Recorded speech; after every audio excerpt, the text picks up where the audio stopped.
Gordon Richards, upright in the saddle, upright as a man. No one ever rode like Gordon, and no one ever will.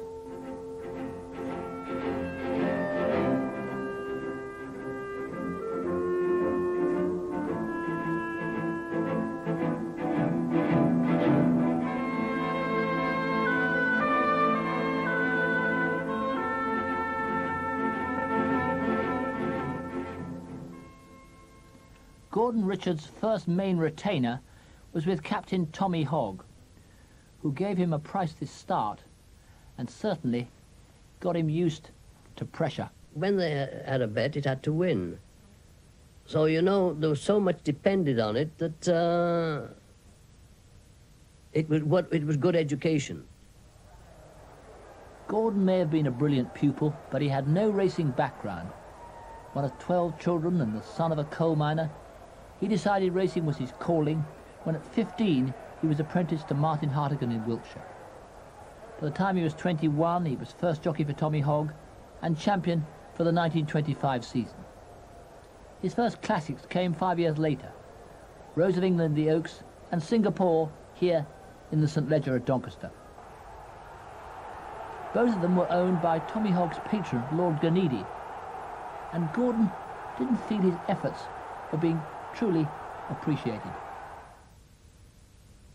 Well, then, Lord Gleneady was our principal owner of Captain Hogg's. And, you know, he was a great businessman, and when it came down to talking about retainers, he was all business then. And I think it was the year 1930. He left. He wouldn't tell me whether he was going to retain me or not until the last second. Then he offered me a little bit less than he ought to have done, you see. So I said, all right, that's all right. So the following year, I went to see him again, and I said, now, look, my lord, what about it? He said, well, I'll let you know. Well, that's all I wanted to know, because Fred Darling was waiting outside, and I said, I'll write for you, sir. So there was a lot of heartaches when it happened, but there you are. But it was moving on then to a classic stable. Fred Darling, the master of Beckhampton, had secured the services of Gordon Richards. These stables are still a monument to the man, and for 16 years the Richards-Darling partnership was the strongest in the land. He was a ruthless man, but even today, you know, his old boys that you meet, they all admire him and speak well of him. He was just the same with his owners as he was with his boys.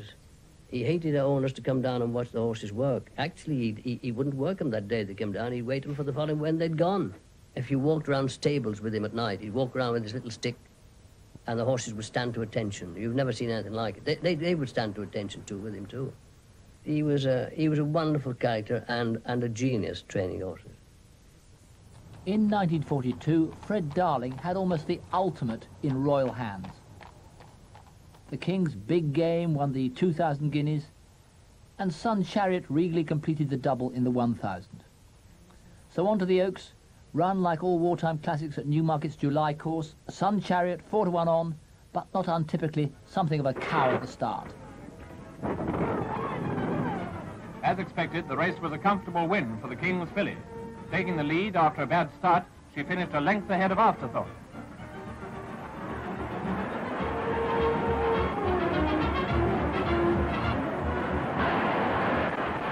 And here's the picture of the leading in, exactly as almost everyone had imagined it would be. In the Derby, run 2 days after the Oaks, Gordon was on Big Game, but the King's colt pulled too hard to last out the mile and a half of the Derby trip. The small field got away at once.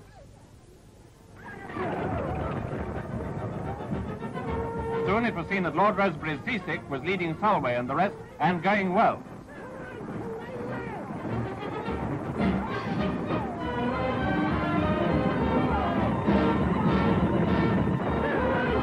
Meanwhile, Big Game, who according to his jockey ran too freely in the early stages, came up to 4th place and even took the lead 3 furlongs from home. But Watling Street, who had worked through from 8th place, came up behind Hyperides, leading the field to beat him and win in record time with the Royal Colt unplaced.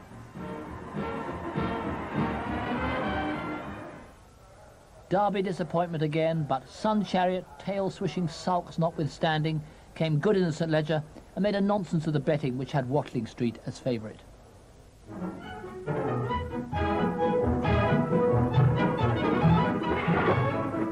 The colt got away a bit late, as a matter of fact, though I dare say that didn't matter much. Harry Ragg would be content for UGG, Colo and Solway to make the early running, no doubt, as indeed they did. Anyway, Watling Street was lying back at this point, with the King's filly, Sun Chariot, equally out of the picture for the moment.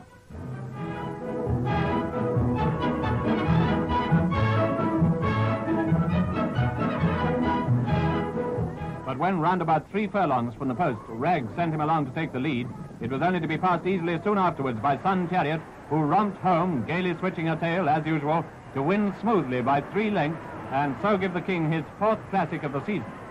A terrific record and a wonderful filly. She was a character, she was a monkey, but she was a racing machine.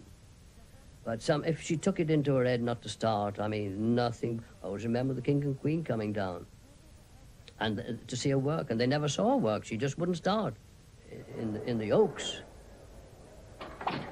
I got left a furlong and a half, and I just cantered in behind them, and then coming down towards the stands there, I started to pick them up, and I didn't think it possible for her to catch them, but she came on.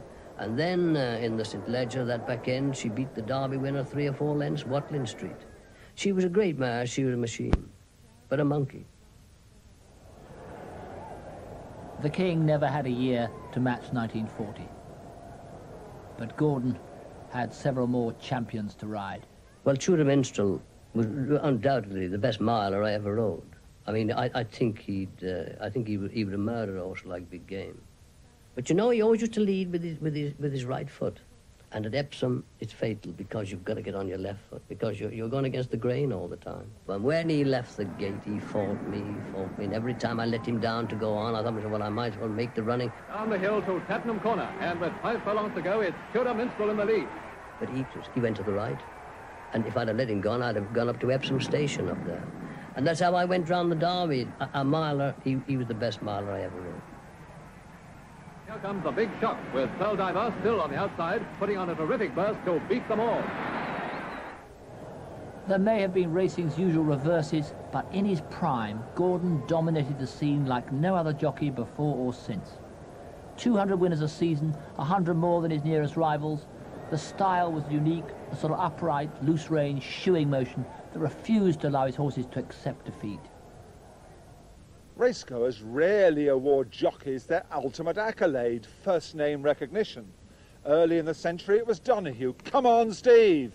Piggott in the modern era, come on, Lester. But the longest reign of all was, come on, Gordon. Punters in their tens of thousands blindly followed his unnamed mounts in doubles and trebles, sometimes on credit, but mainly with illegal street bookmakers. And these gentlemen in their dingy offices and conspiratorial phone boxes came to learn and respect the incorruptible Gordon and his insatiable search for winners, winners, and still more winners. The old-timers will tell you that his real secret was his balance both on and off a horse. No one ever pinned a hint of scandal on Gordon Richards, and honours like records were richly deserved. In 1933, it was Fred Archer's 246 winner seasonal total that was under threat.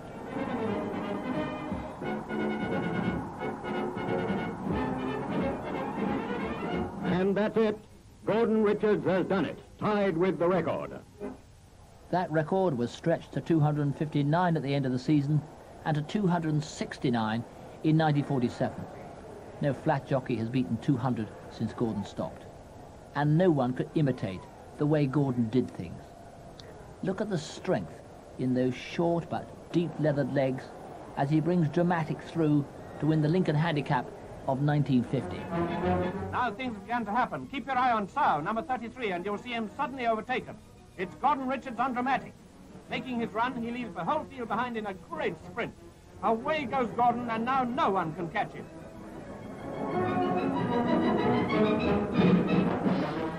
Noel Merlis had succeeded Fred Darling and soon turned out champions like Abernant for Gordon to ride. But it was a smaller trainer, Norman Bertie, who was to provide the fairy tale ending. Well, again, I went down to Newmarket to ride a bit of work, and they had a horse called Fountain at the time, who'd been second in the national breeders at Sandown. Now they're getting him ready to take on BB Grand in the Champagne at Doncaster. And with a whole bunch of horses, I went to Newmarket with a whole bunch of horses between the banks. We went to work 6 furlongs this morning. And Norman Burtley's and Jack Clayton's last words to me were, Gordon, kick this fellow on. I was riding Fountain. Well, you know, the last furlong and a half, there was a great big horse with a white blaze drew alongside me, with a fellow called George Younger riding him. Well, he could have pulled the Cornish Rivera and beat me. He beat me 200 yards. This horse was Pinzer. Pinzer ran in the stud produce there and he won 100 yards. And that was the start of Pinzer. By coronation year 1953, following 27 frustrating failures in the Derby, the public were beginning to doubt whether Gordon would ever achieve his lifetime ambition. But only 4 of his failures have been on favourites: Royal Forest in 1949, and on his 3 2,000 guineas winners, Tudor Minstrel in 47, in Wartime, The King's Big Game, and Pash in 1938, and all of these failed to stay Epsom's mile and a half. Gordon's mount this time was Pinzer, runaway winner of his trial at Newmarket, and he was made 5-1 joint favourite with the Epsom and York winner Premonition, and Medgley the Queen's Oriole was put in at 9-1. He'd won the Lingfield Derby trial, and the 2,000 guineas winner near Ruller was a 10-1 chance. But this time, at last, Gordon was aboard a horse that was not only fast enough, but one who truly stayed every yard of Epsom's 12 furlongs. Well, I cantered this fellow around the course on the Tuesday, and he came around there like a camel. He was shocking. So we had to take him around again the morning of the race, and he came around like a bird, and that's how he came around the race. He didn't want riding. Pinzer was favourite at 5-1, Oriole second at 9-1, as the 27 runners came under starter's orders and was smartly got away by Mr. Marsh. Mind you, I suppose after 30 years riding in the Derby, I had to have something extra special to win it. But anyway, he was extra special, and he did it all himself. You had to touch a button, and he was a great racehorse. And now the thing happened. 2 furlongs out, Gordon Richards made his effort. Pinder nobly responded, and there was the champion jockey out in front, with Shikampur beaten and fading, Oriole in second place, but without a hope.